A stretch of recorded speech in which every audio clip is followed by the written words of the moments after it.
Então, de maneira simples, o que eu acabei de dizer, síntese do hormônio vegetal, concentração daquele hormônio vegetal. Essa síntese, essa fabricação depende daquela interface que a gente falou na aula passada, daquela conversa com o metabolismo secundário e o secundário, por sua vez, com o ambiente. Então, que ocasionou uma pressão para produzir aquele hormônio vegetal, ou seja, aquela resposta ali fisiológica. Então, ocorre síntese desse hormônio nessa demanda. Então, o hormônio vegetal vai encontrar um receptor. Esse receptor vai mandar sinal, vai ser percebido, vai mandar sinal para mensageiros secundários que vão levar até o núcleo e esses genes produzidos lá vão estabelecer uma ação. Então, de maneira simples, é isso que vai acontecer. Então, um exemplo aqui para a gente clarear essa ideia um pouquinho. A raiz percebe a redução da umidade no solo, vamos imaginar isso. A raiz percebeu ali. Como que ela percebe?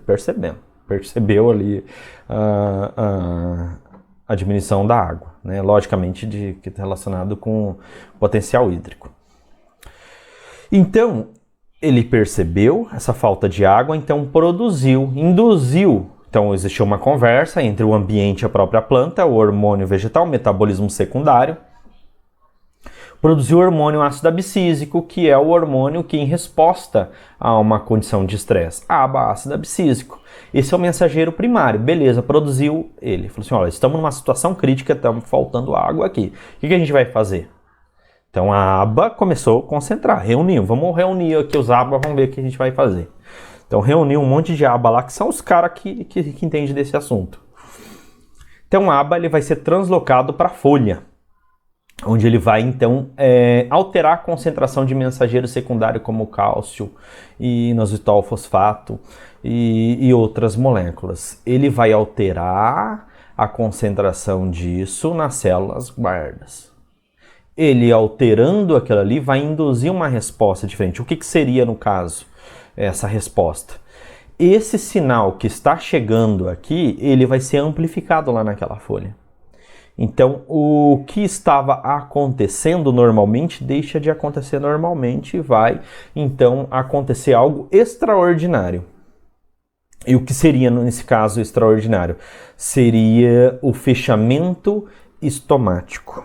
Então, iria fazer uma concentração maior, uma indução de bombas de potássio lá para células guardas. E essa bomba de potássio iria aumentar, então, a concentração de solutos, que, por sua vez, a água por osmose ia entrar para essa região, ocorrendo a turgescência da célula ali guarda, da região do ostíolo, iria ocorrer a turgescência e o fechamento estomático. Menor perda de água. O solo não está faltando? Então, essa é a mudança extraordinária que se iria acontecer.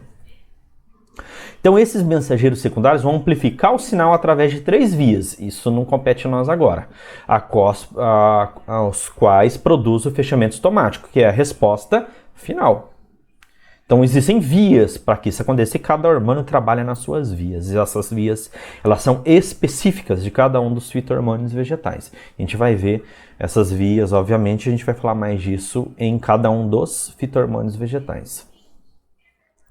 Então, a quantidade de hormônio ativo, a quantidade de hormônio necessária vai depender da biossíntese, vai depender da ativação, da liberação de reservas internas do metabolismo primário para o metabolismo secundário, a absorção desses positivamente. Agora pode acontecer degradação, quando não precisa mais daquela resposta, quando aquela resposta ali, ela não pode ser ativada naquele momento, então pode acontecer uma degradação se tem muito, ou simplesmente uma inativação, conjugação, ou seja, juntar moléculas com moléculas maior, com peptídeos, sequestro parte disso, e fluxo, tirar de um local e levar para outro. Então, dessa maneira, vai equilibrando a quantidade desses mensageiros primários e eles vão sendo utilizados, eles vão sendo ali formados, sendo produzidos por demanda, naquele momento onde se precisa. Então, diferentes respostas condicionadas à espécie em questão, cada planta ela vai ter a sua maneira, o seu momento de acontecer, vai depender do ambiente, obviamente, da interação, então, do genótipo com o ambiente, interação com outros fito-hormônios, porque quando a gente fala em hormônios vegetal, é um balanço que vai existir.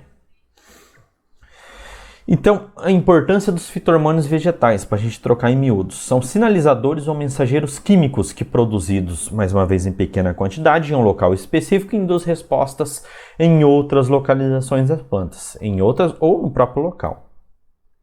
Costumo dizer em aula, importante não confundir fito-hormônio com nutrientes, porque o nutriente vegetal, primeiramente, ele tem ali o objetivo de nutrir a planta. O fito-hormônio ele não tem. Ele não tem isso. Ele nem faz isso. Ele tem a função de induzir a uma resposta. Essa que é. Por isso que chama de mensageiro, de entregar uma mensagem. Seja para crescer, para usar os nutrientes de crescimento, mas ele não tem ali de maneira alguma a importância de nutrição, a função de nutrir a planta.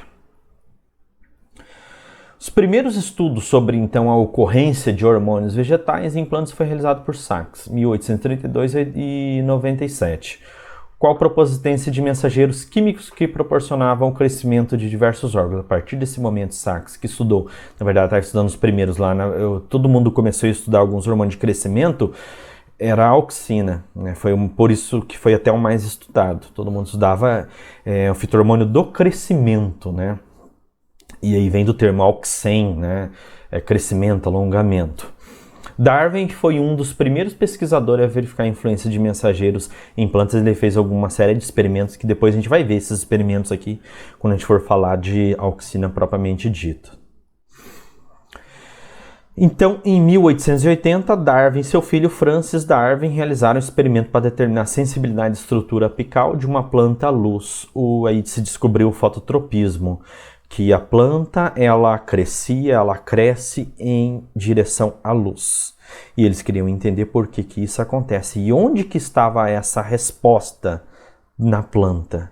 Então existia algum indutor externo, que era a luz, que ativava uma resposta na planta, em que local que estava. Depois foi descoberto, estava no ápice. Que a produção dessa substância era no ápice, através da retirada ali do ápice, né? E na verdade ele colocou como se fosse uma touquinha ali em cima, né? Inibindo a ação da radiação solar sobre a parte apical, e essa então não encontrou a luz e não foi em direção à luz. Não existiu a sensibilidade. A partir disso, né, novas pesquisadores, eles começaram a estudar outras substâncias também, que não somente, no caso, a auxina. E aí encontrou, obviamente, outras substâncias, outros reguladores, que regulador é diferente de hormônios, porque regulador é quando a gente fala dessas substâncias exógenas, que a gente pode utilizar daqui, né, da minha mão, para aplicar numa planta, isso é regulador. Não importa a maneira que foi sintetizado, é um regulador. Agora é hormônio só quando é produzido pela própria planta. Então, através desses conhecimentos primários, a gente chegou, né, ao estudo de diferentes substâncias, e até hoje a gente ainda está estudando muito isso. Então, mais uma vez, né, para terminar a nossa aula aqui, né, tá terminando, são 5 principais fito-hormônios: auxina, citocina, gibberelina, etileno e ácido abscísico, inibidores etileno e ácido abscísico, promotores auxina, citocina e gibberelina, tá? Agora, o que seriam reguladores de crescimento? Como falei para vocês há pouco, substâncias químicas iguais, análogas aos fito-hormônios, quer dizer que é igual. São substâncias iguais, sintéticas, exógenas, que não estão naturalmente na planta ou foram extraído da planta. Substâncias endógenas, diferente da substância endógena, né, que é a substância produzida pela planta, mas que igualmente vão alterar o processo de crescimento da planta, utilizando uma quantidade extremamente pequena, que vai ocasionar então esse efeito que se espera. Agora, reguladores na agricultura, depois a gente tem atividades em sala de aula e a gente fala muito sobre isso. Reguladores na agricultura, funciona? Funciona, desde que seja aplicado no momento correto, conhecendo a fisiologia, como aquele exemplificação que a gente teve de fisiologia generalista no início da disciplina de fisiologia vegetal, né? E a gente falou sobre crescimento e desenvolvimento.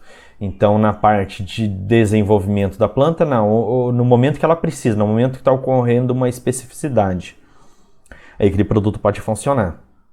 Por exemplo, na fase V3, V4 lá do milho, potencial de produção. A gente sabe que o potencial é ali. Então, algum produto vai funcionar ali.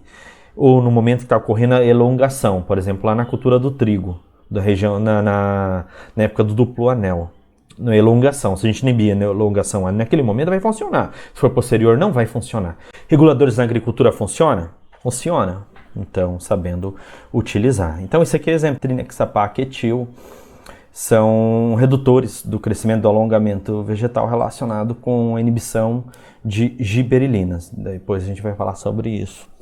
Giberilinas, que são utilizados relacionado com elongação caulinar, por exemplo, 2,4-D, são auxinas sintéticas, AIB, ácido indolbutírico, auxinas, produtos auxínicos, estimulante, na verdade, né? Uma miscelânea, uma mistura de proporção de hormônios vegetais, mas exógeno, então eles não são hormônios, são reguladores. Auxina, citocinina e giberilina, são os três, pelo que eu conheço, que é utilizado nele, em diferentes proporções, com diferentes objetivos, obviamente.